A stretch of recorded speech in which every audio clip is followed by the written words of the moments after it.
Bueno, el día de hoy vamos a informar sobre una fuga de gas que hubo ayer. Esto amerita el hacer un llamado a los que están cometiendo estos ilícitos, los que están promoviendo las tomas clandestinas para el robo de gas, porque se trata de algo muy peligroso, que pone en riesgo la vida de mucha gente. Y ya hemos tenido en un mes 2 hechos que nos han llevado a actuar de emergencia, a evacuar, en el caso de Nextralpan, del Estado de México, a muchas familias, y ayer volvió a pasar en Puebla y queremos informar a la población sobre esto que está sucediendo y hacer un llamado a los que se dedican al robo de combustible, y en este caso de gas, sobre el riesgo tan grande que se corre. Hemos actuado bien y se ha corrido con suerte. Quiero agradecer mucho a los trabajadores de Pemex, a todos los que laboran en Protección Civil. También agradecerle a la gente que ha hecho caso, porque se les ha llamado a que desalojen las comunidades y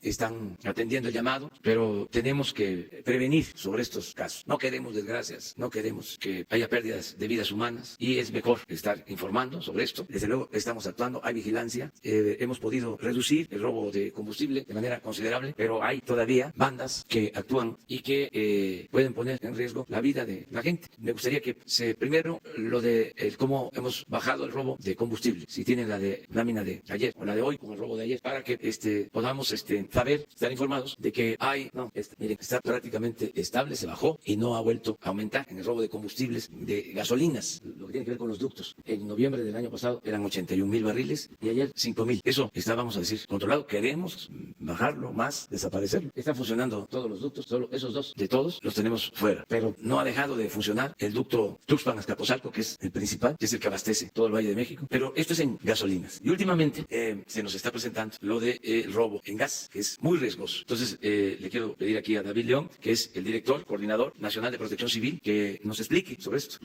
Bien, muy buenos días a todos. Recordar que el Sistema Nacional de Protección Civil está activo en todo el territorio, las 24 horas del día, los 365 días del año, que lo integramos todos, el sector público, el sector privado y el sector social. Y por supuesto, como decía el presidente, la población en todo momento tiene una gran tarea y nos ayuda de manera muy importante en todos los fenómenos que existen en el territorio, particularmente ahora en estos riesgos químicos que vienen asociados con los ductos. Como decía el presidente, en el último mes, este mes de agosto, tuvimos un primer episodio complejo en Nextralpan, Estado de México. Muy temprano, prácticamente a la misma hora, se reportó una fuga derivada de una toma clandestina en este ducto de gas LP. Este ducto, el Cactus Guadalajara, ese es el nombre que tiene, corre desde el sur de nuestro país, desde Reforma Chiapas, un tubo de aproximadamente 20 pulgadas que corre de Reforma Chiapas a Zapotlanejo, Jalisco. Distribuye gas LP. El gas LP es este gas que consumimos en las viviendas de nuestro país. En el caso de Nextralpan, prácticamente muy cerca de algunas colonias, afortunadamente se hizo con la colaboración de los 3 niveles de gobierno y la colaboración de la población una evacuación a tiempo. Aquel día 2 de agosto se logró hacer un cerco de seguridad para que la población no se acercara. Además se hizo el cierre de la carretera, se hizo el cierre de una vía de tren para evitar alguna chispa que pudiera generar una explosión. Recordar que el gas LP tiene un manejo muy complejo. Dentro del ducto corre a alta presión y es líquido. En el momento que sale del ducto se convierte en gas y multiplica su volumen más de 200 veces. Eso genera, por supuesto, que su manejo sea muy complejo. En Nextralpan, ustedes recordarán las imágenes que reportaron donde veíamos una nata, una nube las primeras horas. Conforme fue saliendo el sol y la temperatura del territorio incrementó, el gas se disipa rápidamente. Ese es un factor importante a considerar. Afortunadamente, con la gran tarea de los trabajadores de Petróleos Mexicanos, de la Secretaría de la Defensa, de la Guardia Nacional, por supuesto, las unidades municipales y estatales de Protección Civil, se logró. En el caso de Nextralpan, se hace el cierre de válvulas en el ducto. Siempre queda un remanente dentro del ducto, del punto de cierre al punto de fuga. Como cuando cerramos la manguera del jardín, cerramos la manguera, pero dentro de la manguera queda agua. Lo mismo pasa en el ducto y el personal de Pemex debe esperar a que baje la presión y el remanente de ese gas se disipe para poder acercarse al ducto. Un elemento también importante es que este gas LP congela el terreno en cuanto sale. Sale a muy baja temperatura, entonces los hombres y mujeres de Pemex lo que tienen que hacer es prácticamente picar hielo para poder llegar al ducto, identificar el punto de fuga y elegir el método más adecuado para repararlo. En Nextralpan corrimos, como dice el presidente, con mucha fortuna, ya que los trabajadores de Pemex ubicaron de inmediato la fuga. Era una válvula, fue cuestión de cerrarla con una gran complicación y más de 12 horas de trabajo. Lograron cerrarla y de inmediato el gas dejó de salir. El día de ayer se hizo también un cierre carretero, se hizo este mismo cerco, se evacuó a la población que estaba cerca, que en este caso era afortunadamente mucho menor, pero por supuesto que tuvimos la gran colaboración de la población. Pemex hizo varios intentos para acercarse al punto de fuga y corríamos el riesgo de que se viniera la noche y en lugar de que el gas se disipara, se precipitara en el territorio y pudiera alcanzar, sí, la población cercana. Recordemos que tenemos una herramienta extraordinaria que es el Atlas Nacional de Riesgos, que a todos, esa es una plataforma pública con más de 9,000 capas, nos permite en un instante pintar sobre un mapa una circunferencia desde cualquier computadora y ver qué infraestructura existe en el territorio. Pintamos de inmediato en las primeras horas de la madrugada una circunferencia de 500 metros y nos dimos cuenta que había pues miles de viviendas y dentro de esas miles de viviendas podría haber pues miles de ciudadanos. También si nos ganaba la noche el gas se precipitaba y podía llegar a esas zonas. Por ello Petróleos Mexicanos en uno de sus intentos al final determina que le va a ser muy complejo reparar el punto de fuga, siquiera ubicarlo perfectamente y se toma la decisión de hacer una quema controlada de ese gas remanente. Podemos una de dos, o esperar a que salga y sellar, o tenemos que prenderle fuego, justamente como cuando prendemos la estufa, pues el gas de nuestra estufa o el piloto de nuestro calentador está quemando el gas, prácticamente es lo mismo. Se hizo una evacuación de los equipos de rescate también, porque habría que recordar que este tipo de tomas ponen en riesgo a la población, pero también a las extraordinarias mujeres y hombres que trabajan en los cuerpos de rescate de los 3 niveles de gobierno que están dentro del círculo de seguridad. Se hizo esa evacuación, hicimos un informe previo a los medios de comunicación de que arrancaríamos con ese proceso, justamente para que todos pudiéramos estar informados, y el personal de Pemex prendió fuego a esa fuga de gas. Y si me ayudaran a correr este video.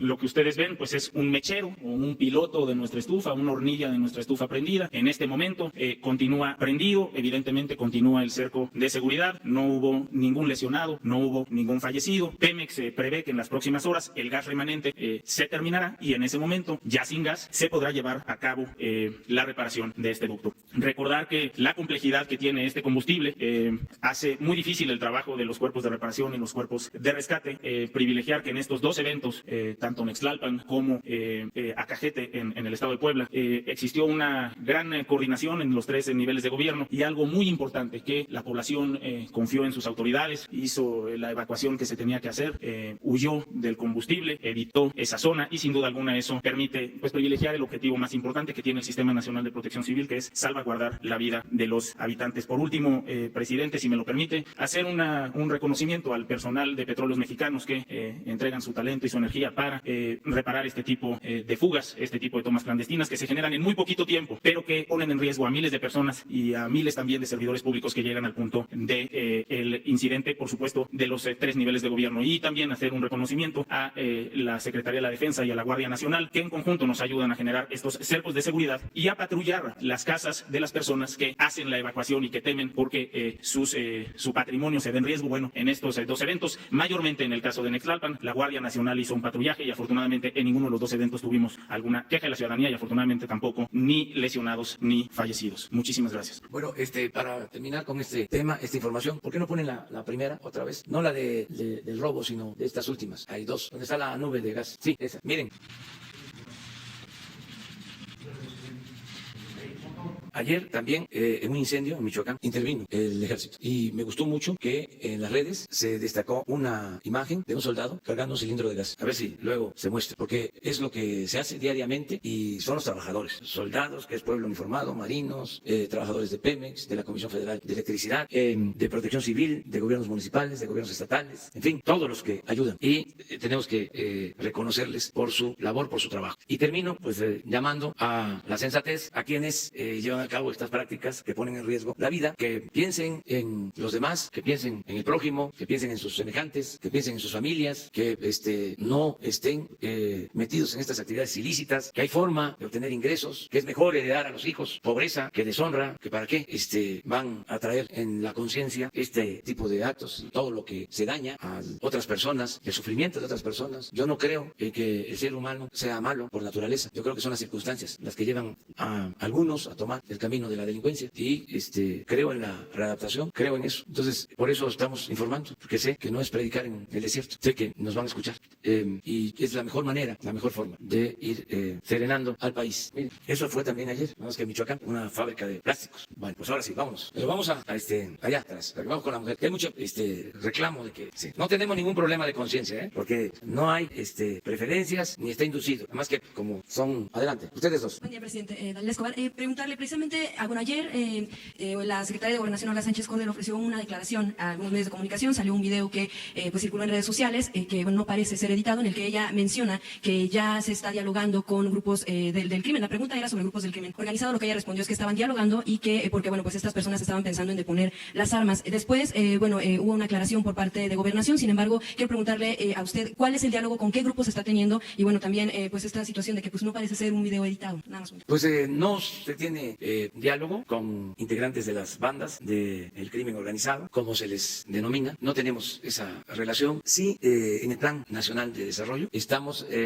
proponiendo buscar mecanismos para conseguir la paz en el país. Pero es un proceso que todavía no iniciamos, porque yo siempre explico que para lograr la paz hay que ir avanzando eslabón por eslabón, porque es una cadena. Lo primero es atender las causas que originan la inseguridad, la violencia, que es lo que estamos haciendo, que se rescate el campo, que haya trabajo, que se atienda a los jóvenes. Eso es muy importante. También ya se constituyó la Guardia Nacional y hay que consolidarla. Ese es otro eslabón. Ya iniciamos la campaña de difusión sobre adicciones. Ese es otro tema importante. Y así vamos a ir avanzando, pero todavía no hemos llegado a ponernos de acuerdo, porque vamos a convocar para ese propósito a ciudadanos, a organizaciones civiles, a las iglesias. Tiene que convocarse a un diálogo, a una consulta para tomar una decisión. Pero no estamos en eso, básicamente, es lo que puedo decir. ¿Con grupos del crimen organizado no habría diálogo? No, no tenemos eso. Lo que hay es un planteamiento de buscar un proceso de paz en el país con la participación de todos, pero irlo definiendo también, escuchando a todos y desde luego a las víctimas. No se puede hacer nada si no se tiene la anuencia de las víctimas. Por ejemplo, con el grupo de autodefensas, ¿cuál sería el plan? Nosotros no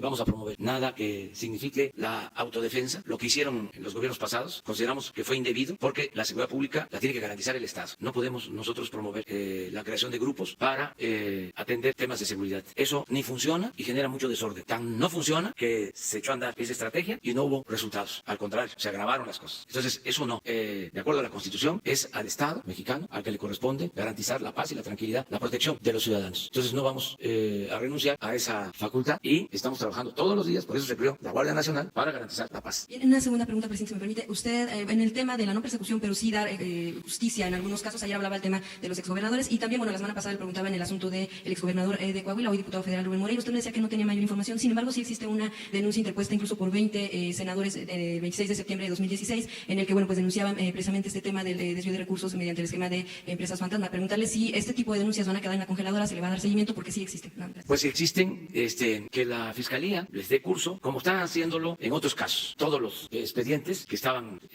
siendo analizados, todos los procesos de investigación, los ha continuado la Fiscalía, que es autónoma. Yo lo único que podría decir en este caso, y eso como una recomendación respetuosa, es que no se politicen estos asuntos, aunque es muy difícil, ahí sí es muy complejo, porque luego había la mala costumbre de utilizar todos estos casos con propósitos electorales. En el caso de Coahuila me consta de que un partido acusaba de actos de corrupción a autoridades, ya ni siquiera voy a mencionar, y tampoco voy a decir qué partido. Entonces acusaba, ¿no? Y resulta que el gobierno de ese partido exoneró a ese personaje. O sea, un doble discurso. Por un lado, en la plaza pública, diciendo, hay corrupción, hubo manejo indebido de recursos. Y arriba, los acuerdos populares, extendiendo oficios de no ejercicio de la acción penal. Los del mismo partido, nada más que como autoridad. Entonces, ya, eso que pase a la historia, pero al basurero de la historia. No me quiero meter. Además, estoy explicando. Ya, ustedes ya, que son mirones profesionales, ya pueden tener todos los elementos. Yo nada más describo un esquema general de cómo era el modus operandi en el viejo régimen, en el antiguo régimen. Entonces, ya eso no es posible eso. Y no dejar de pensar que la Fiscalía es autónoma y que todos los casos que haya, pues que los atienda la Fiscalía, básicamente. Buen día, presidente, coordinador. Daviana Ley para Expreso. En materia de inversión para deporte, Edgar González, director de la Oficina para la Promoción y Desarrollo del Béisbol en México, visualiza que para fin de año ProBéis tenga entre 5 y 6 academias por todo México. 2 de estas serían en Sonora, pero aclaró que ni ellos ni el gobierno federal aportarían un solo peso para echar a andar las academias que se montarán en Hermosillo y Cajeme. Esto es importante porque implica a futuro la detección de talentos, contar con áreas funcionales para que el béisbol escolar empiece en las más de 3.100 escuelas del país, también tener clínicas de entrenamiento y ranking tanto de jugadores como de entrenadores y otras más. Estos 2 estadios en Sonora le costarían más de 97 millones de pesos al país. Mi pregunta pregunta es, ¿alguna parte de los 350 millones de pesos de presupuesto anual que tiene Proveis para su operación se invertirá para ponerlos a funcionar y darles mantenimiento? Sí, mira, qué bien que me preguntas sobre eso. Cuando se habló de la recuperación de los dos estadios, el de Hermosillo y el de Obregón en Cajeme, se generó una polémica de que por qué se invertía en la rehabilitación de estos estadios. Es un proyecto que vamos a impulsar porque se trata de dos estadios que están muy bien ubicados, tanto en Hermosillo como en Ciudad Obregón. Ya en los dos casos hay estadios nuevos y quedaron estos espacios deportivos. Entonces se está llevando a cabo un proyecto, se está elaborando un proyecto para rehabilitarlos y utilizar áreas excedentes, anexas, para construir hoteles, centros comerciales, de modo que con esas construcciones puedan financiarse los gastos de la adquisición de los dos estadios, que debe saberse son propiedad del gobierno del estado, son propiedad del pueblo de Sonora. Y el propósito también es ayudar al gobierno de Sonora porque hay una deuda con los trabajadores del servicio del estado, pensiones. Entonces ese dinero que recibiría el gobierno de Sonora es para los trabajadores al servicio del estado. Entonces sí va a ese proyecto, sí lo estamos estudiando y sería con un financiamiento de Banobras. Estamos promoviendo esta inversión. Quedarían los estadios porque nos importa mucho el deporte, mucho el deporte. Se van a crear las escuelas, las academias para niños. Al mismo tiempo son escuelas de educación física y el área esta comercial, vamos a decir, para lograr que sean autosuficientes. Sí, entonces generó mucha polémica, bueno, y no quiero que se vaya a pensar que ya no se va a hacer, aunque ya porque hubo cuestionamientos, vamos a dejar de promover el deporte y de promover el uso de estos espacios que tienen que ver también con el desarrollo urbano, con mantener pues espacios públicos que le den más belleza a las ciudades. O sea, ¿por qué no en Hermosillo? ¿Por qué no en Obregón? Sí, eso tal como usted lo comenta, porque Edgar también dijo que costó 500 millones construirlo sin tomar en cuenta el terreno porque se donó. Y agregó que se está comprando el terreno que es de 8 hectáreas y otro de 12, en total 20, compradas aparte de los estadios. Y mi pregunta es, si los estadios nuevos de Naranjeros y Yaquis costaron en promedio 500 millones de pesos, ¿no hubiera sido mejor que Proveis levantara desde cero ambos proyectos? No, ya eso es más complicado. A ver atrás, porque aunque los de adelante luego reclaman, yo nada más lo paso al costo, de que llegan más temprano, pero en fin. Muchas gracias, señor presidente. Ya lo Para dije. el Coordinador Nacional de Protección Civil, si nos pudiera compartir un poco el modus operandi de estas bandas, de estas personas que se dedican a la extracción y ordeña de gasoductos y de hidrocarburo en general, porque, bueno, puede suceder que uno se va a dormir y no ve ni nota absolutamente nada, pero decía el Coordinador Nacional de Protección Civil que muy temprano aparece, por así decirlo, esta extracción ilícita. ¿A qué hora ocurre? ¿Cuánto tiempo les lleva horadar este gasoducto? ¿Cómo es posible que no se escuche absolutamente nada? ¿Usan vehículos? Nadie nota nada, al contrario, a la mañana siguiente uno ve la nube, el hongo de gas y la movilización. ¿Cómo es que ocurre todo esto para el Coordinador Nacional de Protección Civil? Gracias. ¿Me recuerda su nombre, por favor? Eugenio Cetina, Televisión Mexiquense. Eugenio, no conozco exactamente el modus operandi de estas bandas. Lo que sí conozco es lo que el Sistema Nacional de Protección Civil hace para atender un incidente de este tipo.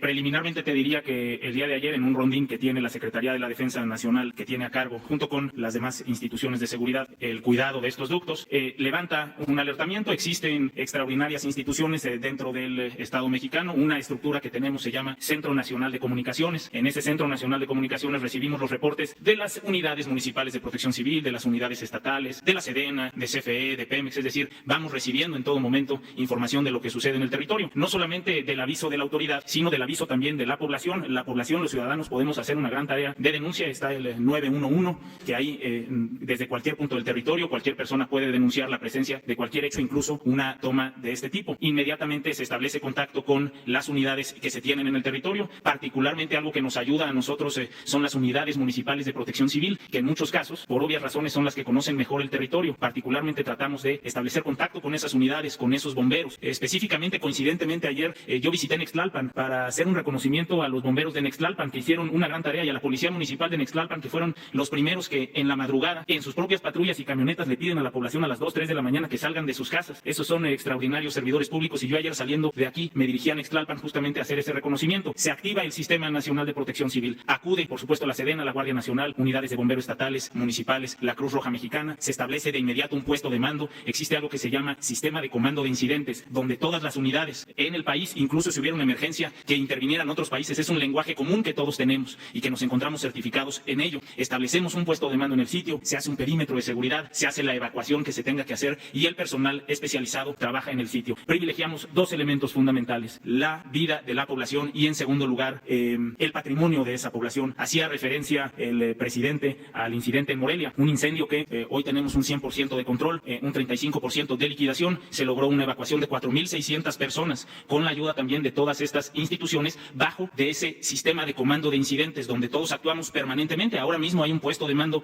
en Acajete, Puebla, ahora mismo también hay un puesto de mando en Morelia supervisando ese incendio. Y para emergencias que son más grandes como un sismo, un huracán importante, el Estado mexicano tiene un instrumento más que es el Comité Nacional de Emergencias, que lo preside el presidente de la República y que es ese puesto de mando que nos permite tomar decisiones, identificar el riesgo en tiempo real durante la emergencia para con ello poder dar una buena atención a la población. Ese incidente concluye o concluirá seguramente los dos en las próximas horas. En Morelia con el 100% de liquidación, en el caso de Acajete con el ducto completamente reparado. Así es como funciona el Sistema Nacional de Protección Civil. Y valga también en este espacio y aprovechando esta oportunidad que los ciudadanos podemos hacer una gran labor, independientemente de si vivimos en la costa, en la montaña o en el centro del país. 1, identificar el riesgo que está a nuestro alrededor. 2, tener un plan familiar de protección civil. 3, tener una mochila de emergencia siempre con nosotros. 4, tener un directorio de mi autoridad municipal, estatal y federal de protección civil para poder informarle de inmediato y obtener la información más adecuada que me permita enfrentar de mejor forma una emergencia antes, durante y después de ella. Gracias, Eugenio. No, en este caso no. Nada más complementar, decirte de que a tu pregunta hay un sistema de vigilancia permanente de los ductos que lleva a cabo la Guardia Nacional desde antes, la Secretaría de la Defensa, la Secretaría de Marina, tienen la encomienda de estar vigilando todos los ductos. Por eso es que se redujo considerablemente el robo de combustible, porque hay personal vigilando ductos. Nada más que se trata de miles de kilómetros de ductos y pues se tarda a veces en conocerse sobre una fuga, o los que se dedican a esto lo hacen en la madrugada, aunque todo el tiempo hay vigilancia, se las ingenian para llevar a cabo estos ilícitos. Pero no es que no haya vigilancia, se ha reforzado la vigilancia. Gracias a eso es que se redujo el robo de combustible. A ver, pero no es sabotaje, o sea, es robo de combustible, en este caso de gas. Allá, por ahí. Buenos días, Pérez de Tejada, de Informe 24. Hace rato hablaba de la importancia que tiene para su gobierno el deporte, pero parece que alcaldes y presidentes municipales no lo toman así. Ayer hubo una manifestación de niños de fútbol americano, de los vaqueros de Xochimilco, que les acaban de quitar su campo, le quitaron el campo a los Reyes de Arboledas, en Jalisco también. Y esto no se contrapone contra esa estrategia que tiene el gobierno federal de crear espacios deportivos, de alejar a los chicos de las drogas. A final de cuentas son clubes deportivos. ¿Qué mensaje le daría a los padres, a los chicos de que están ya sin estos campos, y qué podría hacer el gobierno federal para apoyar estas instituciones? Bueno, hacer un llamado a todas las autoridades para que no se negocien, no se vendan, no se enajenen espacios deportivos, porque hay la mala costumbre, la mala práctica de vender campos deportivos, espacios deportivos para centros comerciales, para unidades habitacionales. Este es un asunto que se daba recurrentemente, se repetía y que se tiene que detener, y si se está dando ahora es por esas inercias. Pero la cuarta transformación es garantizar espacios para el deporte y no invadir las áreas deportivas. Les digo porque hemos actuado de esa manera de tiempo atrás. Cuando fui jefe de gobierno procuré cuidar que se mantuvieran los espacios deportivos. Estaban, por ejemplo, queriendo comercializar un deportivo de Banrural en Tlalpan y decidimos comprarlo para que se destinara a adultos mayores, y ahí está el deportivo, porque querían venderlo y era posible que se utilizara para centros comerciales. Ahí mismo, ahí cerca, en Tlalpan, recuerdo, hay otra unidad deportiva de un medio de comunicación. Lo voy a decir porque no ejercieron influencia ni se aferraron. Televisa tiene ahí un centro deportivo y se lo estaban comprando una empresa comercial de estas tiendas, que no voy a decir la marca, así famosísima, y les pagaban pues mucho y solo querían que les diéramos el permiso. Nosotros tenemos que cuidar aquí en la Ciudad de México pues que haya recarga de los mantos acuíferos, que no haya tanto concreto, porque es como poner un impermeable, y por eso también los hundimientos de la ciudad, toda el agua en vez de filtrarse se va al drenaje y eso provoca hundimientos, y se tiene que cuidar la ciudad, la sustentabilidad de la ciudad. Esta ciudad también, y a veces se desconoce, puede darnos vida porque más de la mitad de su territorio es rural y son bosques y es recarga de acuíferos, y esa mitad rural es la que permite que tengamos oxígeno, que tengamos agua. Entonces hay que evitar que siga creciendo la mancha urbana. Tlalpan, Milpalta, todas estas delegaciones, ahora alcaldías, que dan servicios ambientales de primer orden, que son fundamentales para la ciudad. En ese caso dijimos que no se podía autorizar el permiso, porque desde luego que la compra tenía que ir acompañada del cambio de uso de suelo, y no se dio la autorización, pero lo entendió muy bien la empresa y no se insistió, de modo que hay que cuidar todos los espacios. Pero en este caso, presidente, ya el alcalde de Xochimilco, José Carlos Acosta, inclusive metió maquinaria para destruir el campo. Rudolf Vera en Atizapán ya le cerró el campo también. Pero a lo ¿A mejor, quién acuden? a lo mejor cambian de parecer. O sea, y nunca es tarde y hay que buscar opciones, pero se necesitan los espacios para el deporte, para la recreación. Miren, tan se necesita que solo con la promoción del deporte y con medidas de orientación nutricional vamos a poder hacer frente con éxito a enfermedades crónicas. Es medicina preventiva. ¿Cómo atendemos la diabetes, la hipertensión? ¿Solo con un enfoque curativo? No, costaría muchísimo estar atendiendo así los problemas. Tenemos estas enfermedades que requieren hemodiálisis, que no se previeron. Es un sufrimiento de los enfermos, que se tienen que trasladar 3 horas, 5 horas. Entonces, sí, vamos a resolver que puedan ser atendidos donde viven o cerca de donde viven, lo más cerca posible, pero no estar pensando solo en curar, sino darle toda la importancia a la educación para la salud, al deporte, a la medicina preventiva. Entonces, muchas veces también estos espacios se enajenan, se venden por corrupción. ¿Saben cuál era el negocio más lucrativo en la ciudad? Pues el negocio del uso del suelo. Hace algún tiempo, no quiero repetirme tanto, pero hablé de la novela de Carlos Fuentes, La región más transparente. Y el tema central es de cómo un político revolucionario del norte se viene a la Ciudad de México y por influencias empieza a comprar terrenos por donde iban a pasar las avenidas y se convierte en millonario y termina de banquero. Personaje de la novela, banquero Robles. ¿Cómo hace esa fortuna? Con el tráfico de influencia y con la especulación y venta de terrenos que iban a aumentar de valor por la infraestructura que construía el mismo Estado. O sea, el uso del suelo. Entonces, muchas veces es eso, es corrupción. Entonces, hay que cuidar eso. Afortunadamente, la jefa de gobierno de la ciudad, pues es una mujer honesta que tiene un compromiso de defensa del medio ambiente. Es una garantía de que esas cosas no se den en la ciudad y no se deben de permitir en el país. Tengo 2 casos que me vienen a la memoria, ahora frescos. Uno, lo de la Sierra de San Miguelito en San Luis Potosí, que es una muy buena iniciativa, que se convierta en una reserva natural, la Sierra de San Miguelito, que está junto a la ciudad, que es un cambio de política, porque les comentaba yo que en el tiempo del neoliberalismo, el cerro, emblema de San Luis Potosí, el que está en el escudo de San Luis Potosí, es el cerro,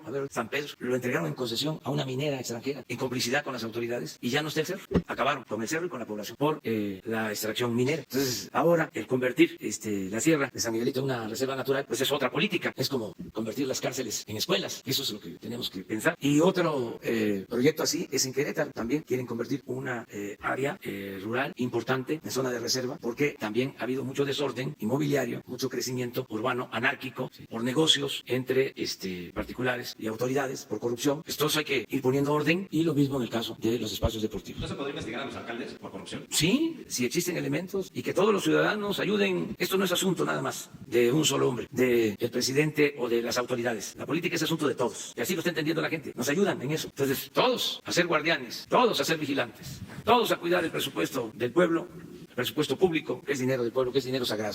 ¿Sí? A propósito del Atlas de riesgo, el exdirector de Pemex, Copel, advirtió en 2007 y 2011 que observaba algunas deficiencias y era necesario actualizarlo. Y esto citando el caso de San Martín Texmelucan y la explosión que en 2010 costó aproximadamente 30 vidas, por un lado, para usted al frente de Protección Civil. Y en noviembre, las autoridades pasadas de la Administración Federal, Puente, que le antecedió, suscribió un acuerdo con el gobierno anterior de Puebla para evitar que esto no se vuelva a repetir. A usted, señor presidente, con alerta y alarma, lo escuchamos hace unos días advertir que la Administración Federal eroga 600,000 millones de pesos por concepto de la deuda. ¿No sería este el momento para que, emulando a su similar extinto Alan García, usted planteara renegociar los términos de la deuda externa de América Latina? Porque ese es un negocio leonino de la banca internacional, señor presidente. Y además, gobiernos, como usted dice, corruptos, lo suscribieron en condiciones leoninas. Entonces, el gobierno mexicano no debiera, ni los países de la región, pagar en esos términos. Y finalmente, señor presidente, en ABC Radio nos comentaba la audiencia que en el estado de Zacatecas, en una minera Tlalisquillo, la Secretaría de Gobernación estaba negociando su apertura, pero un senador de apellido Narro, entiendo, se oponía a eso y dejaba a la población de una población zacatecana en desempleo. Esos son los 3 grandes temas para usted, señor presidente, y para el director de Protección Civil. Bien, el Atlas Nacional de Riesgos, para la consulta que cualquiera de ustedes quiera hacer, es www.atlasnacionalderriesgos.gov.mx. Esta es una plataforma que tiene 9,000 capas de información. Trabaja permanentemente en línea, no tiene ninguna información reservada. Cualquiera de ustedes puede ubicar en ella su vivienda, ver qué infraestructura existe alrededor, cuánta población tenemos en ese sitio, qué infraestructura de riesgo existe. Tiene también algunas otras aplicaciones, como el monitoreo particularmente del volcán Popocatépetl, que lo comparten 5 estados del país. Tiene ahí escenarios de qué sucedería en caso caso de que se produjeran lajares en el volcán Popocatépetl, inundaciones en las zonas inundables. Tiene también por municipio, de los casi 2.500 municipios de nuestro país, qué vulnerabilidad existe en cada uno de esos territorios. Es decir, si con las lluvias puede haber inestabilidad de laderas, que es un riesgo importante, si puede haber inundaciones y cuáles son las zonas de mayor inundación en la temporada de ciclones tropicales y lluvias, que ustedes que saben arranca del 15 de mayo al 30 de noviembre. Es decir, es una extraordinaria herramienta que le permite al ciudadano y al funcionario identificar el riesgo y poder con esa información tomar decisiones. Sus aplicaciones son muchas. Además, en ese Atlas Nacional de Riesgos, ustedes ingresan su colonia, su código postal y les entrega el domicilio, el teléfono, el número telefónico y el nombre de su funcionario municipal y de su funcionario estatal para que el ciudadano pueda estar en contacto con la autoridad. Es una gran herramienta que todos los días se actualiza, todos los días recibe nueva información de uno u otro fenómeno, de todos esos fenómenos que en este país que es tan diverso y que es tan rico, el riesgo conlleva. Los municipios también realizan sus atlas municipales. Hay municipios en nuestro país que tienen su Consejo Municipal de Protección Civil, que tienen su atlas municipal y que tienen además comités comunitarios de protección civil. Lo mismo sucede a nivel estatal. Muchos estados tienen su atlas estatal y en ese atlas estatal identifican los peligros, la vulnerabilidad y el riesgo que existe en su territorio. El gobierno federal con todas sus instituciones, CFE, el INEGI, por supuesto, Sedena, Marina, alimentamos esta plataforma y esta plataforma es una herramienta en constante alimentación que nos permite estar mucho mejor informados y tomar decisiones sobre el territorio. Que se puede mejorar, por supuesto, que tiene áreas de oportunidad, claro que las tiene y que nosotros estamos trabajando permanentemente auxiliando a alcaldes, auxiliando a gobernadores para que puedan elevar la calidad de los atlas de cada uno de sus territorios. Mira, es la mina que está en Mazapil, en Zacatecas. Es una mina de plata que es muy importante. Ha habido problemas entre ejidatarios y la empresa. Se paró la mina durante un tiempo, se intervino para que se llegara a un acuerdo, se reabrió, está trabajando, se llegó a algunos acuerdos. Ahora estamos pendientes para que se cumplan esos acuerdos y siga funcionando la mina. Es muy importante mantener estas fuentes de trabajo porque pues dan empleos estas empresas a muchos trabajadores. Ahí está un sindicato minero cuyo dirigente es Napoleón Gómez Urrutia, pero no es un conflicto entre la empresa y el sindicato. Ahí hay entendimiento. Es con los ejidatarios que tienen una organización y que están pidiendo ser atendidos. Ya hay un acuerdo con ellos y ojalá se normalice la situación ahí en Mazapil. Acabo de estar cerca de Mazapil. Estuve también en Concepción del Oro, que es un municipio vecino, también minero. Fui hace como una semana y ahí hablé sobre este tema. Acerca de lo de la deuda pública y del servicio de la deuda, los intereses que están pagando, nosotros vamos a cumplir con el pago de los servicios porque tenemos que cumplir con todos los compromisos internacionales, con los compromisos que ha contraído el gobierno o los gobiernos anteriores. Es un asunto de respeto a los acuerdos, respeto a la legalidad, hacer valer el Estado de Derecho. Lo que estamos llevando a cabo es la búsqueda de acuerdos con la voluntad de las partes. Es decir, si existe voluntad de, en este caso, financieros, y si nosotros hacemos una propuesta de reestructuración que no signifique disminuir el costo de la deuda o de una parte de la deuda, eso sí se lleva a cabo. O sea, constantemente acabamos de hacer un acuerdo en donde se amplía el plazo para el uso de un fondo revolvente y bajó la tasa. Eso lo hace la Secretaría de Hacienda constantemente. Pero no hay la intención de hacer ninguna modificación legal o tomar decisiones unilaterales. Vamos a respetar todos los compromisos económicos y financieros. Hay cosas que debieron cuidarse en el pasado, no endeudar tanto al país como se hizo, porque lo he comentado, con Fox la deuda era de 1.7 billones, Calderón la dejó en 5.2 billones, creció más de 200% y tuvieron recursos, porque en el sexenio de Calderón fue cuando más dinero llegó por venta de petróleo, porque estaban los precios de petróleo altos, llegaron a estar hasta en $100 el barril. Nunca en la historia, en un sexenio, se había recibido tanto dinero por la venta de petróleo al extranjero. Y al mismo tiempo, la deuda creció más de 200%. Y con el presidente Peña aumentó también en términos nominales a 10 billones. Estamos hablando de casi 45% del PIB, es lo que significa la deuda. Y el servicio de deuda, el pago de intereses de esa deuda, nos representa en efecto un poco más de 600,000 millones de pesos al año. ¿Qué estamos haciendo nosotros? Un gran esfuerzo, por eso la austeridad, por eso cero corrupción. Se va a acabar la corrupción, me canso ganso, para no seguir aumentando la deuda. Señor presidente, con respecto a los trabajadores de la Compañía Mexicana de Aviación que se encuentran aquí afuera de las instalaciones y mientras las Tonas Cárraga continúa como prófugo, ¿algún mensaje que pudiera enviar a ellos? Que los están atendiendo en la Secretaría de Comunicaciones y Transportes. Me informó el secretario, el ingeniero Jiménez Espriu, de que han estado platicando con los trabajadores que fueron despedidos de Mexicana por la quiebra de Mexicana, por todo esto que también se creó, se permitió de los gobiernos anteriores. También es otro saldo negativo de la política neoliberal. Acuérdense, habían dos empresas aéreas mexicanas, y me tengo que andar refrescando la memoria porque todo esto parece que sucedió en el siglo XIX o en el XVI.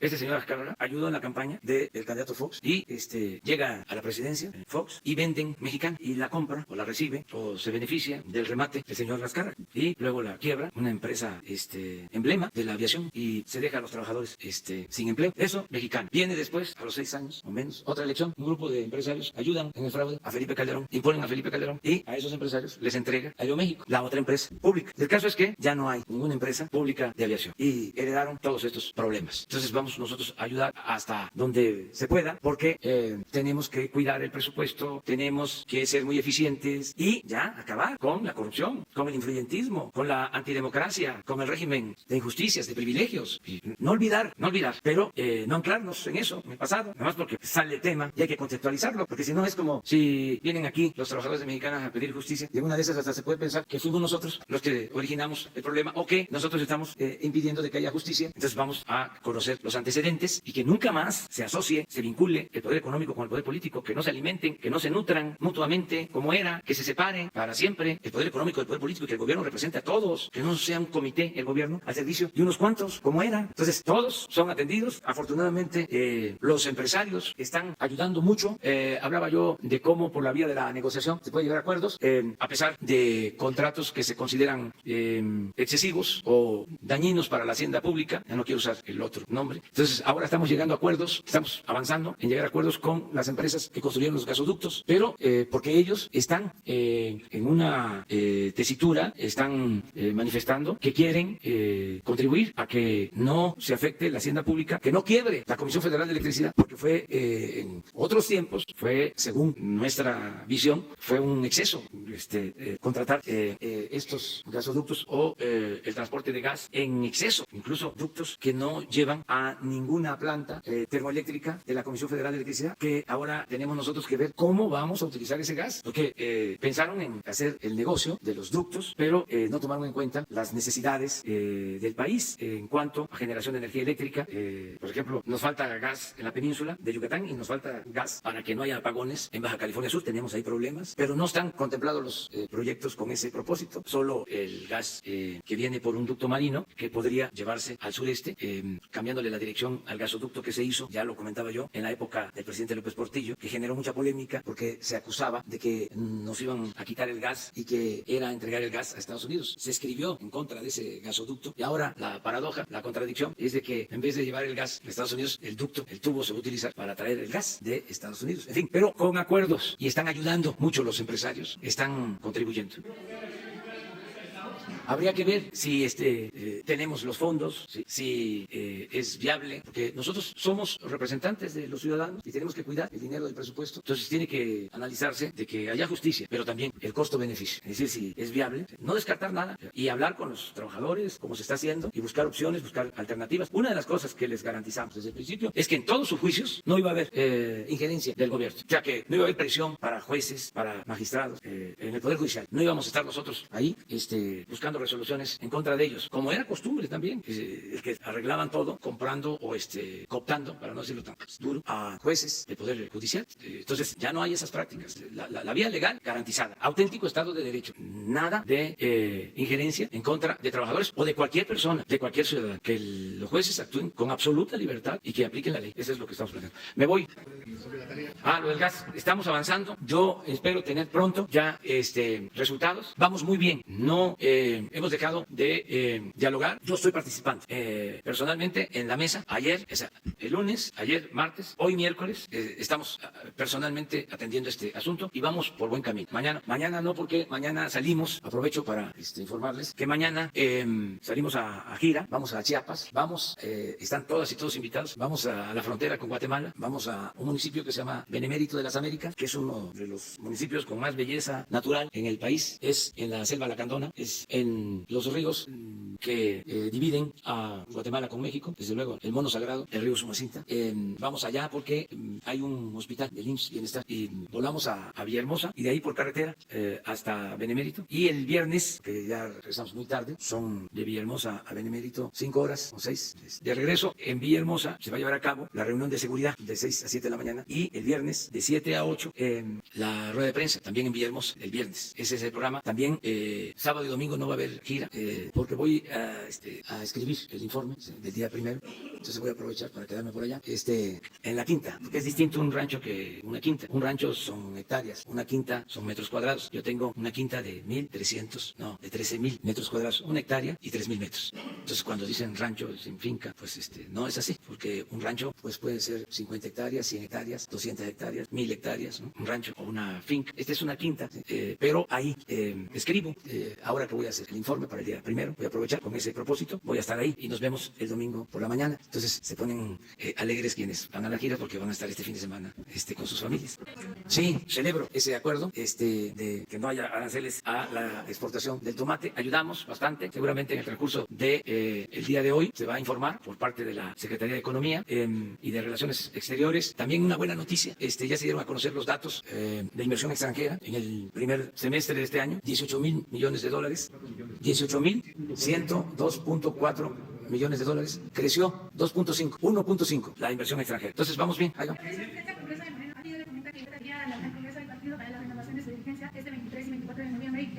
Solamente que sea fin de semana. ¿Ah, sí? Ah, entonces voy a ir. Sí, voy a ir. Y es antes de la elección, ¿no? Sí, pero no es la elección. Ah, no, mejor voy a mandar una carta antes. Porque lo que quiero hablar es, o quiero expresarme, quiero manifestarme con miras a la elección. Entonces, si voy el día de la elección ya no tiene caso. Voy a hacer la carta ahora y la envío, la hago pública. Ya no tendría caso.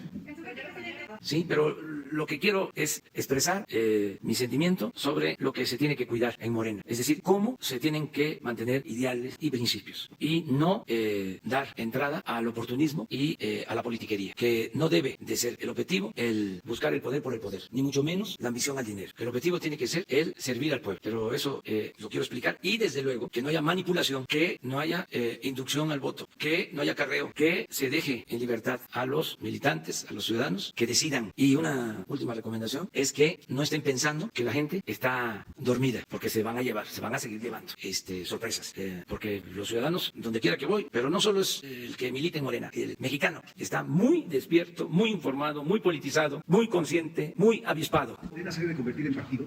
Yo no me meto en eso, pero ya como están constituidos, incluso eso le deseo a todos los partidos, todas las organizaciones, que les vaya muy bien, que no haya divisiones, que no haya mezquindades, que por encima del interés personal, por legítimo que sea, se ponga el interés superior, el interés general, el interés de la nación. Para todos, para todos. Y se acaba lo de, ¿cómo le llamaban antes? Al cacique mayor, o no, líder moral. Sí, pero líder moral, o ¿cómo era el presidente? ¿Era el qué? No. El primer, eso ya se acabó. Sí. Ni líder moral, ni cacique, ni caudillo, ni primer militante. No creo eso, porque una cosa también, eso no hay que perderlo de vista, es lo que se dice arriba, lo que suena arriba. Y otra cosa es lo que piensa la gente. Y el movimiento fuerte está en los ciudadanos. Ahí es donde está la fuerza. Mi recomendación es, pierden el tiempo los que creen que van a salir adelante haciendo política a la antigüita. Los que no han entendido que esto ya cambió, que hay que avisarles. Tocarles la puerta y mandarles un correo electrónico. Ya no se puede poner vino nuevo en botellas viejas. Ya tiene que ser la gente. Bueno, es la gente la que decide. Es el alma de las transformaciones. El pueblo es el motor del cambio. Es el que manda, es el que decide. No sirven los acuerdos populares, los arreglos, los enjuagues que se hacían en la época de la política neoliberal y más atrás. Ya no sirve eso. No, es el ciudadano. Y lo único que hay que cuidar es que el voto sea libre, que no haya fraude, nada de esos espectáculos de acarreo, de reparto, de despensas, frijol con gorgojo. Y también el sectarismo, el amiguismo. Cuando se está en una lucha de transformación, no debe de influir ni la familia. Nada de que es mi amigo, nada de que empezamos a luchar juntos hace 30, 40 años. Sí, empezamos juntos. Pero tú ya te cansaste de ser como eras. Ya cambiaste. Y podemos seguir siendo amigos, pero ya no somos compañeros. O sea, la patria es primero. Por delante, los principios, los ideales. Solo así se puede llevar a cabo un cambio. Muy bien. Entonces mañana hablamos. Muchas gracias.